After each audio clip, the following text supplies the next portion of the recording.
உறவுகள் அனைவருக்கும் வணக்கம். ஐயா கார்மேகம் அவர்கள் தலைமையில் நாம் தமிழ் கட்சியுடைய கொங்கு மண்டலத்துடைய ஒரு முக்கியமான ஒரு கலந்தாய்வு கூட்டம் அப்படிங்கிறது நடைபெற்றது அப்படிங்கிறது கவனிக்க முடிந்தது. ஸோ இது எதன் காரணமாக அப்படின்னு எடுத்து பார்த்தோம் அப்படின்னா, வருகின்ற இடைத்தேர்தலுக்கு நாம் தமிழ் கட்சி சார்பாக இப்பொழுதே வேலைகளை தொடங்கி விட்டார்கள் அப்படிங்கிற செய்தியில் வருதுங்க. ஐயா கார்மேகம் அவர்கள் குறித்து உங்களுக்கு நன்கு தெரிந்திருக்கும். 2024ஆம் ஆண்டு நடந்த பாராளுமன்ற தேர்தலில் நாம் தமிழ் கட்சி சார்பாக ஈரோடு தொகுதியிலிருந்து போட்டியிட்ட நபர். தற்பொழுதைய சூழலில் இந்த ஒருங்கிணைந்த இந்த கொங்கு மண்டலத்துக்கான நிகழ்வு அப்படிங்கிறது பெருந்துறை நடைபெற்று இருக்கிறது. இது அதிகமான மக்களால் ஈர்க்கப்பட்டு இருக்கிற செய்திகளை பார்க்கப்படுதுங்க. அனைவரும் இன்னும் எத்தனை தொகுதியில் வெளியே வரும், இன்னும் எத்தனை தொகுதி இடைத்தேர்தல் நடக்கும் அப்படிங்கிற யோசிச்சுட்டு இருக்காங்க. அந்த சூழலில் நாம் தமிழ் கட்சி மட்டும் இடைத்தேர்தலுக்கான வேலைகளை ஈடுபட்டு கொண்டிருக்கிறார்கள் அப்படிங்கிறத பார்க்க முடிந்தது. இதுவரைக்கும் அந்த செய்திகளை வைத்து பார்த்தோம் அப்படின்னா, கரூர் போன்ற தொகுதியில் கூட இப்போ இடைத்தேர்தல் நடக்க போகிறது. ஐயா எம்ஆர் விஜயபாஸ்கர் அவர்கள் தன்னுடைய பதவியை ரிசீவ் செய்திருக்கிறார். ஸோ இந்த இடைத்தேர்தலுடைய எண்ணிக்கை அப்படிங்கிறது இன்னுமே அதிகரிக்கக்கூடும். கிட்டத்தட்ட 12-13 தொகுதி இடைத்தேர்தல் நடக்கும் அப்படிங்கிற மாதிரி பேசப்பட்டு இருக்கு. நம்ப தகுந்த வண்டாரது தான் பதிலாக வந்துட்டு இருக்குதுங்க.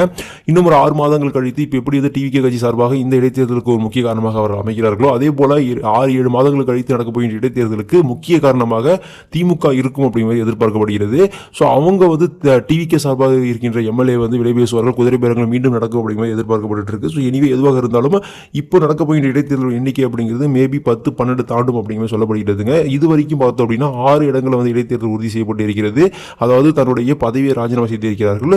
இன்னும் ஒரு தொகுதி பார்த்தோம் அப்படின்னா திருச்சி கிழக்கு அப்படிங்கிறது இருக்குது. ஸோ அந்த தொகுதியுமே விஜய் அவர்கள் போட்டி போட்டு வின் பண்ண தொகுதியாக பார்க்கப்பட்ட சூழலில் ஸோ ஒரு தொகுதியை அவருமே ராஜினாமா செய்வார். இப்படி 7 தொகுதியுமே இடைத்தேர்தல் இருக்கின்ற சூழலில் இந்த 3 தொகுதியில், இந்த 7ல் 3 கொங்கு மண்டலத்தில் மட்டுமே இருக்குதுங்க. ஸோ அதனால நாம் தமிழ் கட்சி இந்த கொங்கு மண்டலத்தில் தங்களுடைய வலிமையை நிரூபிக்க வேண்டிய ஒரு சூழல் இருக்கிறது அப்படிங்கிற காரணத்தால் இப்பொழுதே வேலையை தொடங்கிவிட்டார்கள் அப்படிங்கிற மாதிரி பேசப்படுகிறது. ஸோ இந்த 3 தொகுதியும் பார்த்தோம் அப்படின்னா பெருந்துறையாக இருக்கட்டும், தாராபுரமாக இருக்கட்டும், கரூராக இருக்கட்டும், மூன்றுமே ஒரு முக்கிய பகுதியாக இருக்குது. அதுவும் குறிப்பாக கரூர் போன்ற பகுதி அப்படிங்கிறது ஐயா அண்ணாமலை அவருடைய சொந்த ஊராக பார்க்கப்படுது, அவருடைய சொந்த தொகுதியாக இருக்குது. ஸோ மேபி அவர் இந்த இடைத்தேர்தலில் தன்னுடைய பலத்தை காமிப்பதற்காக இப்பொழுதிருந்தே கலந்து வேலை செய்ய அவருமே தொடங்கலாம். அப்படி இருக்கும் சூழலில் இந்த வாக்கு எண்ணிக்கை அப்படிங்கிறது 3ஆக பிரிந்தது, இப்போ 4ஆக பிரிக்க போகிறது. ஸோ நாம் தமிழ் கட்சியுடைய வாக்குகள் வலிமையாக இருக்கின்ற வாக்குகள், இந்த 4% வாக்குகள் அப்படிங்கிறது இனி எந்த காலத்திலும் எவருக்கும் செல்லாது. தமிழ் தேசிய தத்துவத்திற்கும் ஆனால் சீமானை தலைமை ஏற்றும் இந்த வாக்குகள் இருந்திருக்கு.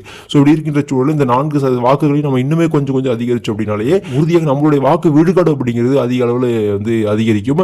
ஸோ நம்ம காத்திருந்து பார்ப்போம். தம்பிவார்கள் இப்பொழுதே வேலையை தொடங்கி விட்டார்கள் அப்படிங்கிற செய்தியை பார்க்கும்போது ரொம்ப மகிழ்ச்சியாக இருக்குது உறவுகளே.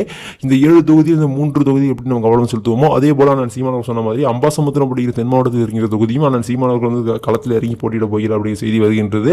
ஸோ உறுதியாக அந்த தொகுதியுமே நம்ம கவனத்தில் எடுத்து செயல்பட வேண்டும்.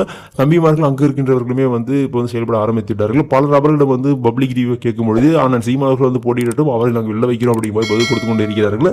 அதை பார்க்கும்பொழுது நமக்கு மகிழ்ச்சியாக இருக்கிற இதையெல்லாம் குறித்து உங்களுடைய கருத்துக்கள் வரவேற்கப்படுகிறது. மீண்டும் ஒரு நல்ல காணொலி சந்திப்போம். சரியான கருத்தால் உலகை படைப்போம். நன்றி, வணக்கம்.